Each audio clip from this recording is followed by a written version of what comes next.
राज्यांना अधिकार देऊन टाकला, राज्यांना अधिकार देऊन टाकला. 1 जणांनी फक्त त्याला विरोध केला, 6 जणांनी मान्यता दिली. मग हे कशाचा आधार घेऊन दिली? संविधानात. साधं गणित आहे ना ते. संविधानाचा आधार देऊन या 6 जजेसनी आरक्षणाचं वर्गीकरण करण्याचा अधिकार देशातल्या प्रत्येक राज्यांना देऊन टाकला. आता संविधानाचं उल्लंघन झालं, कायद्याचं उल्लंघन झालं, अशा पद्धतीनं वावडे उठवले जात आहेत.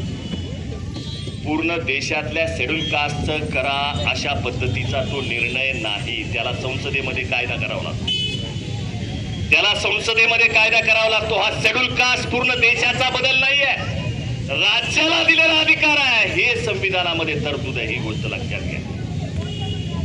आणि हा राज्याला दिलेला अधिकार हा 13% विभागणी आहे. 13% कमी किंवा जास्त होत नाहीये.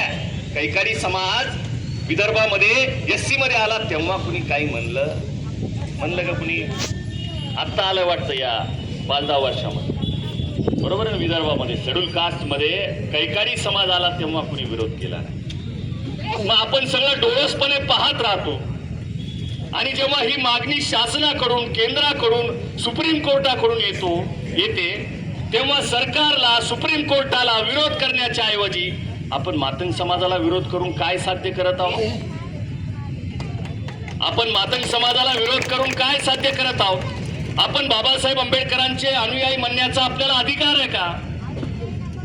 ज्या वंचितांसाठी बाबासाहेब आंबेडकरांनी आरक्षण आणलं संविधानामध्ये, ज्या छत्रपती शाहू महाराजांनी आरक्षण आपल्या 50% आपल्या शाहू संस्थानामध्ये दिलं, हे वंचितांसाठी दिलं ना. साधा त्या शाहू महाराजांचं उदाहरण सगळ्या वैचारिक आडाण्यांना माहित आहे की शाहू महाराजांनी त्यांच्या मित्रांनी प्रश्न विचारला की या मारामांगांना म्हणले आरक्षण कसं काय दिलं तुम्ही?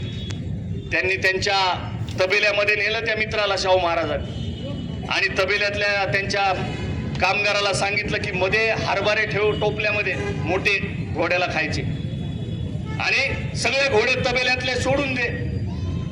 ते सगळे घोडे एकदा सोडले आणि त्या हरभऱ्यावर तुटून पडले. आता जे ताकदवान घोडे आहेत ते कमजोर घोड्याला लाथा मारायला लागले, ते त्याला हरभरे खाऊच द्यायले नाही. शाहू महाराज म्हणले जे माग कमजोर घोडे आहेत त्यांच्यासाठी मी आरक्षण घेऊन आलो, हे लक्षात घ्या. त्यांना यांच्या बरोबरीला आणायचंय ताकदवान घोड्याच्या, म्हणून मी आरक्षण घेऊन आलो आहे या कमजोर घोड्यांसाठी. मग आम्ही कमजोर घोडे आहे की नाही? अरे आम्ही कमजोर लोक आहेत, आम्ही पोतराज आहेत बाबा, आहे की नाही? आम्ही पोतराज आहेत. मग आम्हाला आमच्या पोतराजाच्या पोराला कलेक्टर व्हायचंय का नाही?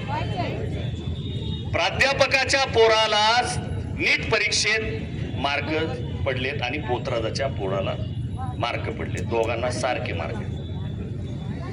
पोतराजाच्या पोरालाही तेवढेच आणि बौद्ध समाजाच्या प्राध्यापकाच्या पोरालाही तेवढेच. गरज कुणाला आहे? मग आम्हाला गरज आहे रे त्या प्राध्यापकाच्या पोराच्या वडिलांची 4थी पिढी शिकते, त्याची पिढीच शिकलेली नाही आहे. आमचं दुखणं समजून घ्या. आम्ही या रेसमध्ये टिकू शकत नाही, आम्ही सरेंडर हलोय. तुम्ही आमचं दुःख का समजून घेत नाही? बाबासाहेबांच्या अगोदर पासून शिक्षणाची चळवळ बौद्धामध्ये आहे. मातंग समाजाची आत्ताशी कुठं पहिली आणि दुसरी पिढी शिकत आहे. कसे टिकणार या स्पर्धेमध्ये? कसे टिकणार या स्पर्धेमध्ये? या स्पर्धेमध्ये टिकण्यासाठी बरोबरी यायला आहे का आमची बरोबरी? आम्ही पोतराजाची पोरं, आम्ही हलगी वाजवणाऱ्याची पोरं, तुमची आणि आमची बरोबरी होऊ शकत नाही. म्हणून माझ्या बौद्ध समाजाच्या बांधवांनो, मातंग समाजाचं म्हणणं समजून घ्या.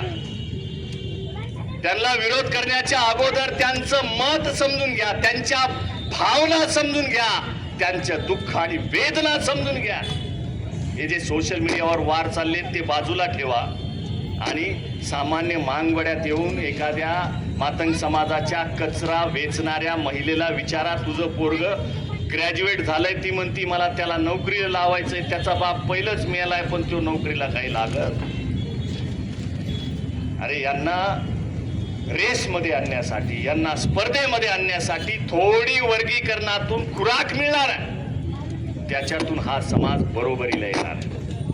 ही की बाबासाहेब आंबेडकरांच्या विचाराची संकल्पना घेऊन आम्ही या महाराष्ट्रामध्ये मैदानात उतरलेलो आहोत। म्हणून मी या परभणी जिल्ह्यातून परभणीच्या या मोर्चामधून सांगू इच्छितो की या आरक्षण वर्गीकरणाला समजून घेऊन मातंग समाजाच्या सोबत बौद्ध समाजानं या लढ्यामध्ये लढणं हेच बाबासाहेब आंबेडकरांच्या विचारांना अपेक्षित आहे, हे लक्षात ठेवा। हेच बाबासाहेबांच्या विचारांना आणि शाहूंच्या विचारांना अपेक्षित आहे। आपण तृतीय पंथासाठी लढतो, आपण मुस्लिमांच्या बुरखाधारी महिलांसाठी लढतो, आपण शेतकऱ्यांसाठी, कष्टकऱ्यांसाठी, कामगारांसाठी लढतो। आपण मातंग समाजासाठी का लढू शकत नाही?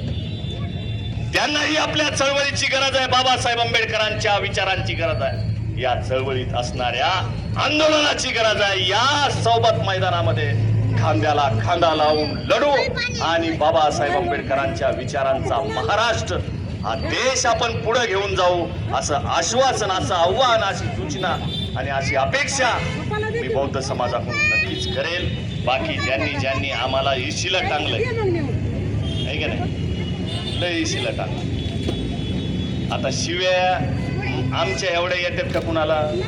एक शिवी दिली तर कानातून रक्त बाहेर, पण शेवटी बाबासाहेब आडवे येते।